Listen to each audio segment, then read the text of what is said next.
Whatever you think of psychics, you need to hear this. I was having dinner with some friends when one of their guests shared a story about something that happened to someone in their family. I've changed the names at their request, but everything else is exactly as it was told to me. We were in our 20s and just out of college. Some friends and I were in a bar in Washington State, having fun before the grind of work really kicked in. Jake volunteered to get up on stage. He was afraid of nothing. I was nervous for him. There are some things you don't mess with, but he didn't care. The guy on stage was good. He really guessed details that no one else would know. Was he for real, or were they just parlour tricks? I was relieved when it was over, and Jake was stepping down from the stage. But the psychic held him back, his dark eyes boring into Jake. Jake shrugged him off. What did he say? We all asked, leaning forward. Nothing. It was nothing. Jake smiled lazily, drinking his beer. I pushed it.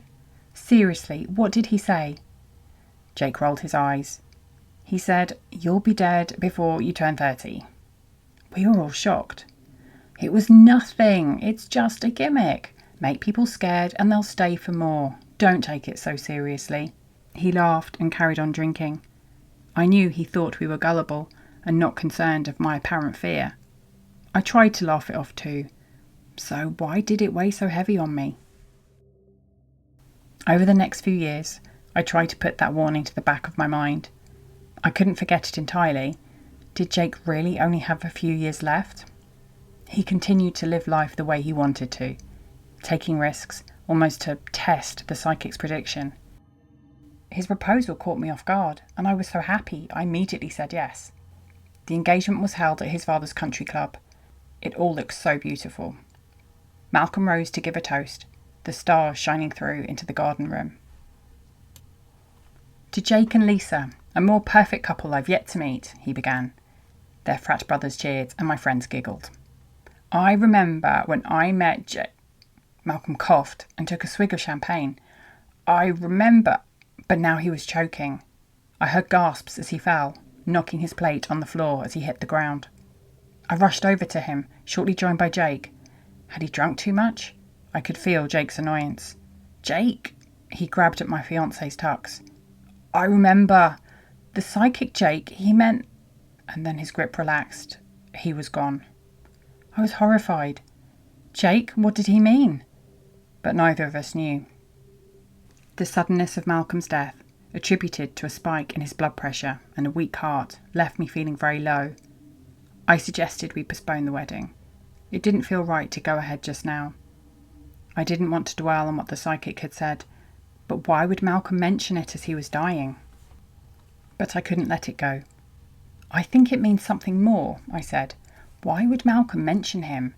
I think we should try and find him. Jake sighed, but at the same time I could see he was no longer ignoring the disquiet we both felt. Malcolm dying? Jake's near accident? Were they coincidences or something more? While Jake wasn't prepared to indulge all my ideas, he agreed to try and find the psychic. We tracked him down through social media and found he had a show in New York. That night he had a good crowd and performed a similar routine on stage. He called for another volunteer, and a middle-aged man pushed himself forward to the stage. The psychic turned to greet him and said, "You see, my audience, I am never wrong." And as he spoke, he saw us, Jake, sitting at our table. He locked those dark eyes on Jake and smiled. He lifted his wrist and tapped his watch. I gasped. Is he looking at you? Come on, let's go, Jake said, and abruptly pushed himself away from the table. I couldn't wait to leave, and a faint laugh followed me as I walked out.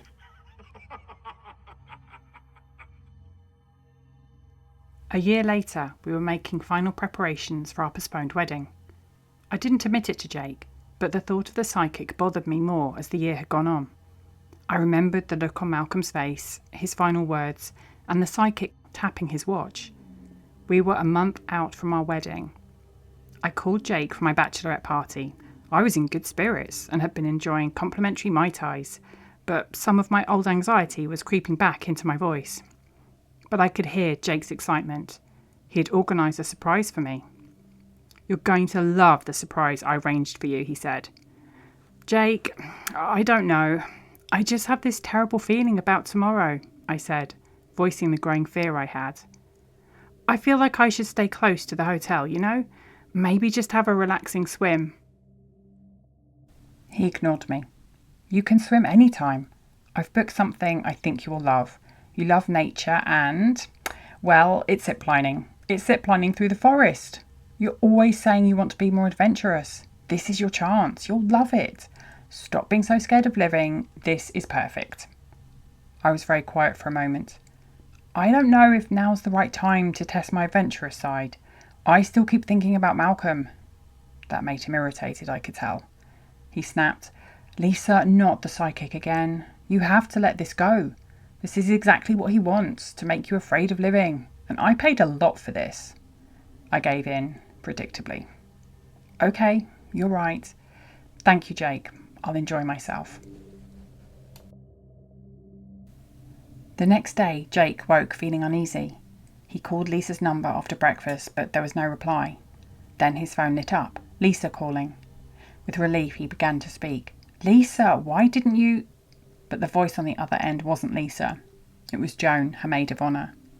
Jake, she was crying. I'm so sorry. There's been an awful accident.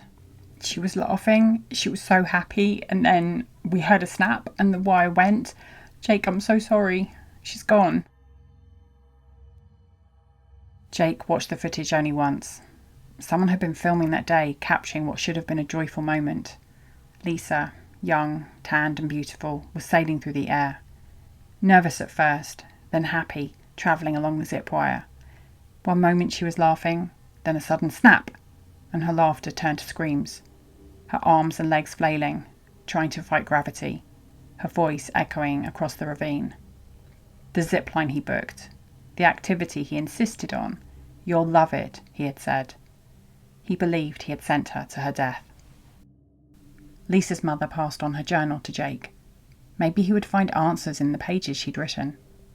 One night, looking through the pages, he could hear her happy voice. Something dislodged, a piece of paper. Jake, if you're reading this, well, I guess I'm not with you. I've been thinking about what Malcolm said. I think the psychic meant we would all die. He said, you'll be dead before you're 30. Well, we were all at that table. What if he meant all of us? I hope you can figure out a way to live. Maybe it is all foretold, and there's nothing we can do to escape. If not, I'll be waiting. Love, Lisa. Of course she was right. Malcolm, Lisa, him, all under 30. And he had been wrong, pushing her to take risks. No more. Over the next few months, Jake made changes. Home security was upgraded, and he put cameras in every room and triple locks on the doors. Just as his 29th birthday approached, some friends reached out to him. They'd been worried. Hey, come out for a drink. What could one drink hurt? At home, still woozy, he saw the clock said 2 a.m. He'd been 29 for a whole 2 hours. He went upstairs and flopped on the bed. 1 more year to go, then he'd be 30. Well, a voice in his head said, 30 years old, sure, but you're in your 30th year right now. Jake sat bolt upright, suddenly alert. Before you are 30. That didn't mean when I turned 30. There was a noise downstairs. The doors were closed and locked, right? He'd been so careful. Footsteps on the stairs. Slow, deliberate, coming closer. He thought he heard laughter. Dark, familiar. The ticking of a watch. The door handle turned.